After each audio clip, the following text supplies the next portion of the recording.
ವಿರಾಮದ ನಂತರ ಜಾತಕ ಫಲ ಕಾರ್ಯಕ್ರಮಕ್ಕೆ ಮತ್ತೊಮ್ಮೆ ಸ್ವಾಗತ. ಶಾಸ್ತ್ರಿಗಳ ಇನ್ನುಳಿದ ರಾಶಿಗಳ ಫಲಾಫಲ ಇವತ್ತು ಯಾವ ರೀತಿಯಾಗಿದೆ? ಇನ್ನು ತುಲಾರಾಶಿಯವರಿಗೆ ಧರ್ಮ ಕಾರ್ಯಗಳಲ್ಲಿ ಭಾಗಿಯಾಗ್ತೀರಾ ಈ ದಿವಸ. ಸಂಗಾತಿಯ ಸಹಕಾರ ತುಂಬ ಚೆನ್ನಾಗಿರ್ತದೆ, ಸಾಮರಸ್ಯ ಇರ್ತದೆ, ವ್ಯಾಪಾರಿಗಳಿಗೆ ಅನುಕೂಲಕರವಾಗಿದೆ, ಬಂಧು ಮಿತ್ರರ ಸಹಾಯ ಚೆನ್ನಾಗಿರ್ತದೆ. ಸ್ವಲ್ಪ ಸೋಲಿನಿಂದ ಮನಸ್ಸಿಗೆ ತುಂಬ ಆಘಾತ ಆಗುತ್ತೆ. ಇದರ ನಿವಾರಣೆಗೆ ದುರ್ಗಾ ಪ್ರಾರ್ಥನೆ ಮಾಡಿ ತುಂಬ ಅನುಕೂಲ ಆಗುತ್ತೆ. ಇನ್ನು ವೃಶ್ಚಿಕ ರಾಶಿಯವರಿಗೆ ದಿವಸ ವೃತ್ತಿಯಲ್ಲಿ ತುಂಬ ಅನುಕೂಲಕರವಾಗಿದೆ, ಲಾಭದಾಯಕವಾಗಿದೆ, ಆತಂಕ ಇಲ್ಲ. ಈ ಉಪನ್ಯಾಸಕರಿಗೆ, ಬರವಣಿಗೆ ಕೆಲಸ, ಪತ್ರಿಕೆಗಳಲ್ಲಿ ಕೆಲಸ ಮಾಡೋರಿಗೆ ತುಂಬ ಚೆನ್ನಾಗಿದೆ.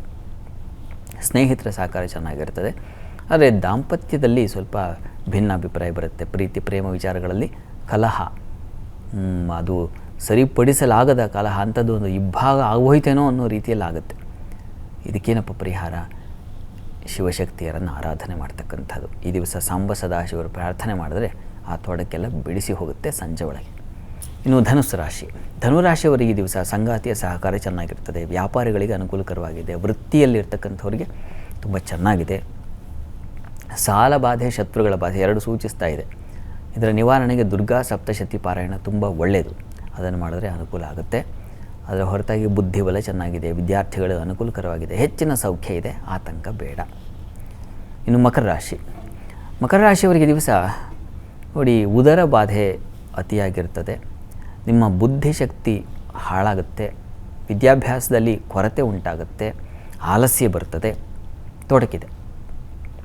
ಇದನ್ನು ಪಕ್ಕಕ್ಕಿಟ್ಟರೆ ವೃತ್ತಿಯಲ್ಲಿ ಪರಿಶ್ರಮ ಹೆಚ್ಚಾಗಿದೆ. ಈ ದಿವಸ ಅತಿಯಾದ ಹೆಚ್ಚು ಕೆಲಸ ನನಗೆ ಕೊಟ್ಟರೇನೋ ಅಥವಾ ನನ್ನ ಪಾಲಿಗೆ ಬಂದುಬಿಡ್ತಾ ಅನ್ನೋ ಒಂದು ಶ್ರಮ ಇದೆ. ಲಲಿತಾ ಸಹಸ್ರನಾಮ ಹೇಳ್ಕೊಳ್ಳಿ, ಅನುಕೂಲ ಆಗುತ್ತೆ. ಇನ್ನು ಕುಂಭರಾಶಿಯವರಿಗೆ ದಿವಸ ಬುದ್ಧಿಸ್ಥಾನ ತುಂಬ ಚೆನ್ನಾಗಿದೆ. ಹೀಗಾಗಿ ಬುದ್ಧಿವಂತಿಕೆಯಿಂದ ಕಾರ್ಯ ಸಾಧನೆ, ಹೆಚ್ಚು ಶ್ರಮ ತಗೊಳ್ಳದೆ ಬರೀ ಜಾಣ್ಮೆಯಿಂದ ಕೆಲಸ ಮಾಡ್ತೀರಾ ಈ ದಿವಸ. ಹೈಯರ್ ಸ್ಟಡೀಸ್ ಮಾಡೋರಿಗೆ ತುಂಬ ಚೆನ್ನಾಗಿದೆ, ವೃತ್ತಿಯಲ್ಲಿರೋರಿಗೆ ಲಾಭದಾಯಕವಾಗಿದೆ. ಆದರೆ ಸುಖ ಇಲ್ಲ, ಎಷ್ಟೆಲ್ಲ ಇದೆ, ಆದರೆ ನೆಮ್ಮದಿಯ ಪ್ರಯಾಣ ಇರೋದಿಲ್ಲ. ಬಂಧು ಮಿತ್ರರಲ್ಲಿ ಅಸಮಾಧಾನ, ಕೊರತೆ ಸೂಚಿಸ್ತಾ ಇದೆ. ಈ ಕಾರಣದಿಂದ ಅಮ್ಮನವರ ಸನ್ನಿಧಾನದಲ್ಲಿ ಒಂದು ಪುಷ್ಪಾರ್ಚನೆ ಮಾಡಿಸಿ, ಸ್ವಲ್ಪ ಸಮಾಧಾನ ಸಿಗುತ್ತೆ. ಇನ್ನು ಮೀನರಾಶಿಯವರಿಗೆ ಬಂಧು ಮಿತ್ರರ ಸಹಾಯ ತುಂಬ ಚೆನ್ನಾಗಿರ್ತದೆ, ಕೆಲಸದಲ್ಲೂ ಅನುಕೂಲ ಆಗುತ್ತೆ, ಅವರು ಕೊಟ್ಟ ಸಲಹೆ ನಿಮಗೆ ಈ ದಿವಸ ತುಂಬ ಅನುಕೂಲ ಆಗುತ್ತೆ. ಮತ್ತು ವೃತ್ತಿಯಲ್ಲಿ ತುಂಬ ಚೆನ್ನಾಗಿದೆ, ಲಾಭದಾಯಕವಾಗಿದೆ, ಹಣಕಾಸಿನ ಕೊರತೆ ಇರೋದಿಲ್ಲ. ಸ್ವಲ್ಪ ಮಟ್ಟಿಗೆ ಗಂಟಲ ಬಾಧೆ ಸೂಚಿಸ್ತಾ ಇದೆ, ಸ್ವಲ್ಪ ಹುಷಾರಾಗಿರಿ. ನಾಗ ಕವಚವನ್ನು ಕೇಳಿಸ್ಕೊಂಡ್ರೆ ತುಂಬ ಒಳ್ಳೆಯದು. ಈ ದಿವಸ 12 ರಾಶಿಗಳವರು, ರಾಶಿ ಗೊತ್ತಿಲ್ಲ ಅಂತಕ್ಕಂಥವ್ರು ಹೇಳಬಹುದಾದ ಮಂತ್ರ ಓಂ ಕಾಮಾಕ್ಷ್ಯೈ ನಮಃ. ಈ ಮಂತ್ರವನ್ನು ಹೇಳ್ಕೊಳ್ಳಿ, ಶುಭವಾಗುತ್ತೆ. ಸರಿ ಶಾಸ್ತ್ರಿಗಳ, ಇವತ್ತಿನ ಸಂಚಿಕೆಯಲ್ಲಿ ಈ ದಿನದ ವಿಶೇಷತೆ ಜೊತೆಗೆ 12 ರಾಶಿಗಳ ಫಲಾಫಲದ ಬಗ್ಗೆ ತಿಳಿಸ್ಕೊಟ್ರಿ. ಹಾಗೆ ನಮ್ಮ ವೀಕ್ಷಕರು ಕಳುಹಿಸಿದಂತಹ ಸಂದೇಶಗಳಿಗೆ ಸಲಹೆ, ಸೂಚನೆ, ಪರಿಹಾರಗಳನ್ನು ಸೂಚಿಸಿದ್ರಿ. ಧನ್ಯವಾದಗಳು.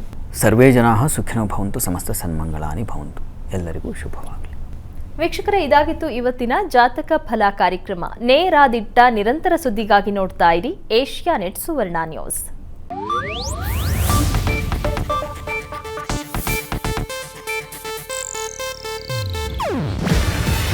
ಇದು ಏಷ್ಯಾನೆಟ್ ನ್ಯೂಸ್ ನೆಟ್ವರ್ಕ್ ಪ್ರಸ್ತುತಿ. ನೀವು ನೋಡ್ತಿದ್ದೀರಾ ಏಷ್ಯಾನೆಟ್ ಸುವರ್ಣ ನ್ಯೂಸ್.